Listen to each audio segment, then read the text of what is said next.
Je vais profiter qu'on ait modélisé une chaise pour vous parler des modes de copie et des notions de groupe et de composants. Donc c'est trois choses vraiment essentielles dans SketchUp, encore une fois.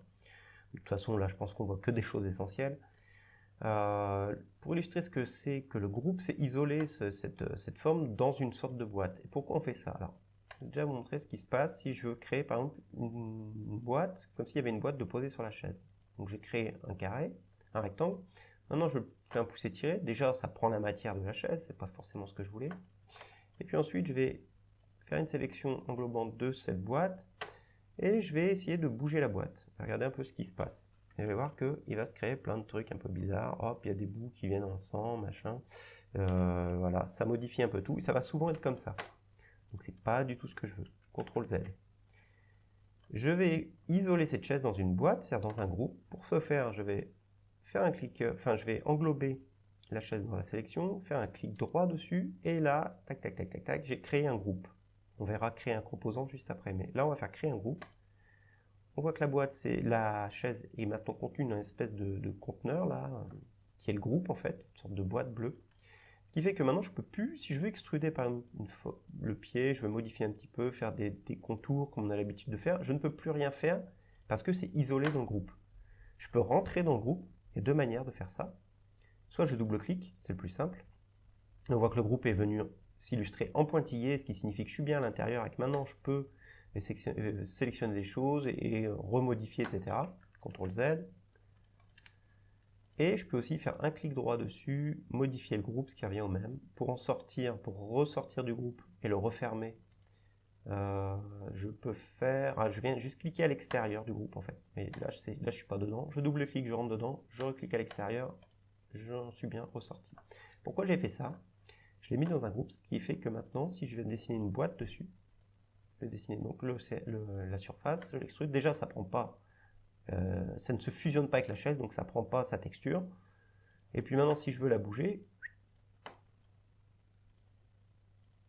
et ben ça s'en va, je peux la mettre où je veux, je peux venir la placer ici si j'entends. Je peux même mettre cette boîte elle-même dans cette boîte dans un groupe, créer un groupe. Et là, je suis sûr qu'elles sont bien isolées toutes les deux. Alors, cette boîte, je n'en ai plus besoin. On a compris la notion de groupe, c'est pour isoler les choses de manière à ce qu'elles ne se fusionnent pas. Pour copier maintenant cette chaise, je vais faire comme si je la déplaçais, donc c'est avec l'outil de déplacement qu'on va copier. Je peux faire CTRL-C, CTRL-V, ça me crée une copie. CTRL-C ou pomme-C, pomme-V, comme dans plein de logiciels, et après je vais placer ma copie où je veux. Ça c'est la première méthode, qui est assez intuitive finalement. La deuxième méthode, qui est un petit peu plus évoluée, c'est de se mettre en outil de déplacement. Je clique, je bouge sur l'axe vert par exemple, et j'appuie sur CTRL ou commande donc sur Mac. Ça replace l'original en place, et moi, ce que je manipule maintenant, c'est une copie. Et vous voyez qu'ici, il y a un écartement, il y a une distance encore ici qui s'affiche en bas à droite de l'écran. Hop, et je vais écarter de 1000 mm, soit 1 mètre. Donc là, avant de cliquer quoi que ce soit, je mets sur l'axe vert, je fais 1000, entrée. Il m'a créé une copie, donc à 1000 d'écart de la première. C'est déjà pas mal. Je vais refaire la manœuvre. Je clique sur cette copie, je la déplace, j'appuie sur commande ou contrôle. Ok, je vais les placer cette fois de 500, entrée. Ah, 500 c'est trop court, donc je vais faire 700, entrée. Et c'est pas fini, je vais entrer fois, alors fois c'est le signe astérisque pour multiplier, fois 12, entrée. Et là, il vient de me créer 12 copies de cette chaise-là avec le même espacement, c'est-à-dire de 700. Hop, je vais prendre toute ma rangée de copies là. Je mets l'outil déplacement, je déplace vers l'arrière sur l'axe rouge, j'appuie sur commande ou contrôle pour remettre l'original en place. Donc maintenant je manipule des copies, je les écarte sur l'axe rouge de, allez, 1500, entrée, fois 5, entrée. Et voilà, je peux remplir une salle de concert comme ça, je reprends ce pavé là, hop, je déplace par là, j'appuie sur commande ou contrôle, et je l'ai déplacé, je vais en faire 3 îlots, donc x 3, et si je dézoome, on voit que, voilà, on peut vite remplir un stade, je vous dis. Ok, la petite particularité, c'est que si je me suis trompé, j'ai modifié tout ça, j'ai mis toutes mes chaises en place, ça peut être des fenêtres, ça peut être plein de choses qui se répètent sur une scène, et que je m'aperçois que mes dimensions sont pas bonnes, et que les pieds, eh ben, il va falloir modifier la dimension des pieds. En fait, c'est pas des chaises, c'est des tabourets. Je vais double-cliquer sur un groupe pour entrer dedans, je vais sélectionner la base des pieds, je vais prendre l'outil bouger, puis je vais bouger, je vais faire un tabouret, admettons. Le problème, c'est que là, il n'y a que lui qui s'est modifié. Il faudrait que je modifie toutes les chaises ou que je refasse tout le processus de copie, ce qui est un peu fastidieux. Donc là, il y a le composant qui va nous aider. Je supprime tout ce que j'ai fait. Je repars de mon original. Je vais supprimer le groupe. J'avais fait un groupe, je vais l'annuler. Donc pour faire ça, il faut faire un clic droit et éclater. C'est le terme qui signifie qu'il n'y a plus de groupe, on l'éclate. Éclater. Donc je reviens avec ma chaise d'origine, c'est-à-dire qui n'est pas dans un groupe. Je l'englobe, je fais un clic droit, et cette fois, je ne vais pas faire créer un groupe, je vais faire créer un composant.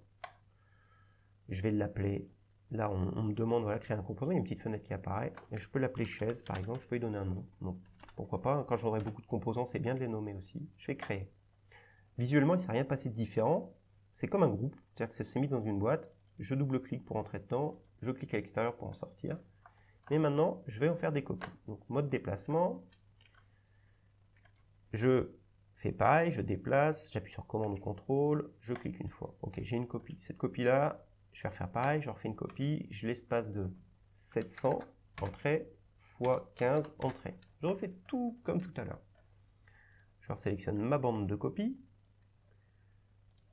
Déplacement, je clique, je déplace vers l'arrière, j'appuie sur commande ou contrôle. Je dis que c'était 1500, je crois le quart. 1500 entrées et fois 5. Je me retrouve avec le premier pavé. Et hop, celui-là, je le prends, je le déplace par ici, j'appuie sur CTRL. Là, je n'avais pas rentré de valeur exacte, donc placez-le où vous voulez. Je clique et je fais x3. Et je me retrouve avec mon stade là. Mon stade rempli. Sauf que je m'aperçois encore une fois que je me suis trompé de dimension. Donc je vais prendre, c'est des tabourets en fait. Je prends n'importe quelle chaise de la série de copies, n'importe laquelle, vu que ce sont toutes des composants, et les composants sont des groupes reliés entre eux. C'est-à-dire que si j'en modifie un, ça modifie tous les autres.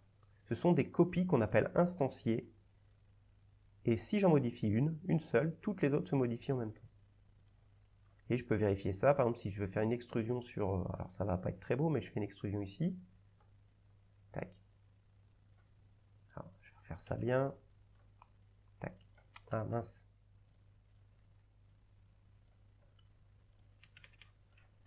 Elles sont toutes modifiées en même temps. Donc je n'ai pas besoin de les refaire. Elles sont toutes instanciées, sont des composants. D'où l'intérêt de faire des composants quand vous avez des éléments qui se répètent sur votre scène, type des menuiseries, des fenêtres, des portes, des chaises, des objets. Vous faites, je sais pas, un plateau avec plein de verres dessus. Ben, faites des composants. Comme ça, si vous vous êtes trompé et que vous voulez en modifier un, ça modifie toute la série. Voilà, donc prenez le temps encore une fois de revoir cette session calmement. C'est des notions essentielles. Et puis dès que vous vous sentez prêt, on passe à la suite.